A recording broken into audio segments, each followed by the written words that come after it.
Magandang umaga po at welcome po sa ating programa, My Morning Mana with Pastor OG. And I hope po na maganda ang ating pagkagising sa umagang ito. At na-enjoy po natin, no? Ang mensahe ng ating Panginoon. First of all, I want to thank God for the opportunity that I received last night. Pumunta po kami sa anniversary po ng Heritage and we are so fortunate to deliver a message of hope, a message of encouragement to that group, no? It was a big event since it was attended by more than 300 Filipino and foreign nationals. At isa pong opportunity yan para sa akin. Pinapasalamatan ko si Margie, yung president ng Heritage, na in-invite po tayo upang makapag-share for a few minutes, mga kapatid. And this morning, let's open our Bible in the book of Matthew chapter 5. Matthew chapter 5 verses 21 hanggang 26 now. I hope I can deliver this message to you with justice. Matthew 5:21 to 26. Narinig ninyo na noong unay inutos ng mga tao, huwag kayong papatay. Huwag kang papatay at sinumang makamatay ay mananagot sa hukuman. Ngunit, ngayon sinasabi ko sa inyo, ang mapuot sa kanyang kapatid ay mananagot sa hukuman. Ang humamak sa kanyang kapatid ay mananagot sa Sanhedrin. At sino mang magsabi sa kanyang kapatid, ulol ka, ay magpasa sa apoy ng imperno, ay mapapasa apoy sa imperno. Kaya kung naghahandog ka sa Diyos at naalala mo na may sama ng loob sa iyo ang mga kapatid mo, iwan mo muna ang iyong handog sa harap ng dambana at makipagsundo ka sa Kanya. Saka ka magbalik at maghahandog sa Diyos. Kung may pagsakdal laban sa iyo sa hukuman, makipag-ayos ka sa Kanya habang may panahon, bago Kanya iharap sa hukom. At kung hindi, ibibigay Kanya sa hukom, na magbigay naman sa iyo sa tanod, at ikaw ay mabilanggo. Sinasabi ko sa iyo, hindi ka makakalabas doon hanggat hindi mo mababayaran ang huli-hulihang kusing. This morning, I will bring to you the thing that says, value of true identity.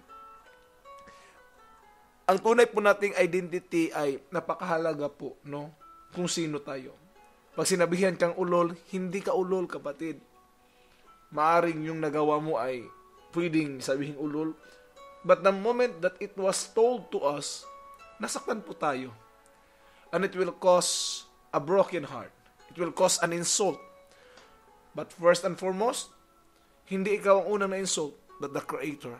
What when you say, kung halimbawa may ginawa ka, sinasabi, ano ba yung ginawa mo? Pangit naman. You will be insulted, of course, right? Umaaari sabihin, pangit naman itong pagkagawa nito, kahit hindi niya alam na ikaw yung gumawa. But the moment they say, pangit naman ito, ikaw na gumawa, masasaktan po, tama po ba? It's an insult to the Creator for the creation, or it's an insult to the Maker for the things that are made. In this scenario, the Lord tells us na, huwag kang pumatay. It's a short message, huwag kang pumatay. Pero sinabi doon, hindi pagpatay ang issue. Nag-umpasa rin doon sa hatred. Sinabi ng Lord, ngayon sabihin ko sa inyo, na kung ikaw ay magagalit sa iyong kapatid, at sabihan mo siya ng raka, tanga ka, idiot ka, it's the moment that we committed also murder to anyone. Ang pagpatay pala ay hindi paghawak ng kutsilyo at pagsaksak sa dibdib para mamatay isang tao. But the Bible tells us that the murder being committed ay hindi lang pagsaksak, kundi pagsasalita ng wika na nakakamatay sa tao. That caused his heart to be broken. Sinabi pa ng Panginoon sa atin, kung mag-aalay ka man at meron kang nalaman na may pagkakasala sa iyo, iwan mo muna yung pag-aalay mo. Walang pakipakinabang yan. Useless yan. Kung hindi mo naayos ang iyong relasyon sa iyong kapatid. Kaya nga po napakahalaga na ayusin natin ang relasyon natin sa ating kapatid, sa mga taong naka-offense sa atin. Last time, I discussed about restitution. Ngayon po, binanggit ko po itong value of true identity. Tingnan po natin, no, yung mga bagay na ito, nagkaroon ba tayo, nakakos ba tayo ng sakit ng damdamin ng iba? If so, kahit anong offer natin ng ating mga alay, wala pong pakinabang yan. Bakit? Offended yung ibang tao para sa atin eh. When you offer, cleanse your heart before the Lord, before other people. Make a restitution. Tell them that you are sorry, and the Lord will surely pardon us for doing so. Church, I want to remind you the value of true identity. Sino ba siya sa harapan ng Diyos? Hindi siya kaaway mo. Ang kaaway mo yung demonyong nakapalibot. Hindi yung kapatid natin. Tao yan. Our love should be developed. Wala tayong taong kaaway. Demonyo ang ating kaaway. Therefore, show the love, concern, and value the true identity of that person.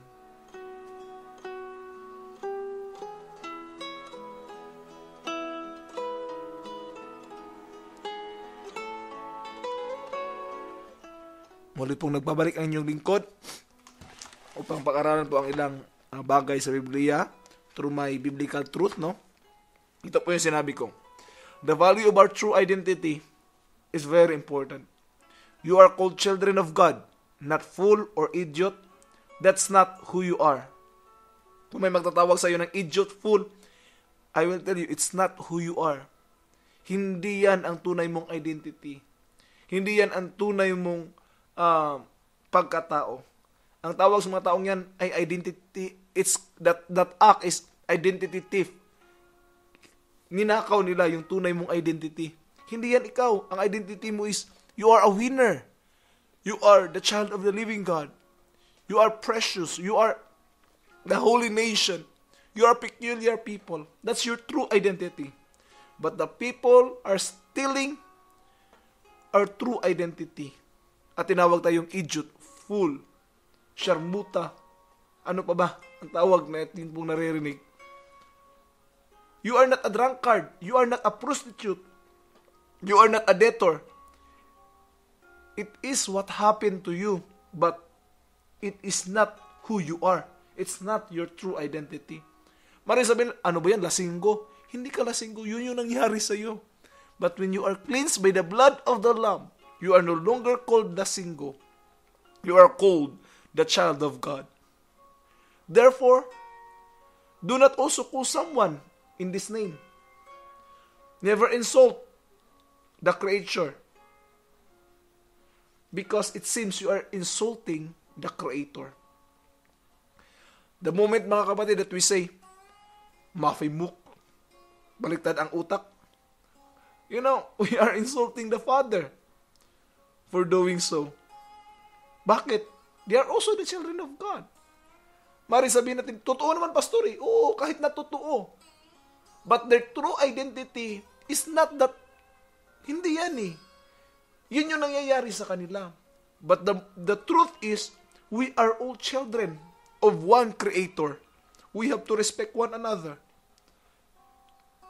Bakit tayo dumarating sa ganong punto? Bakit lumalabas yung word na yan? Because of anger. Dahil sa galit po. Tama po ba? Dahil din po sa insult na ating natatanggap. We want to get even. Gusto natin pumatas din.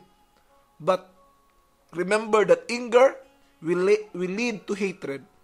And hatred will lead to bitterness. And bitterness will poison our soul. Tandaan niyo po, kapaitan. Yun po ang lalason sa ating kaluluwa. You know why? Hindi ka na makakain ng maayos, hindi ka na makakatulog sa sobrang galit. But let go and let God.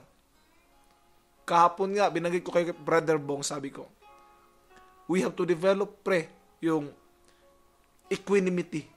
Ano yung equanimity?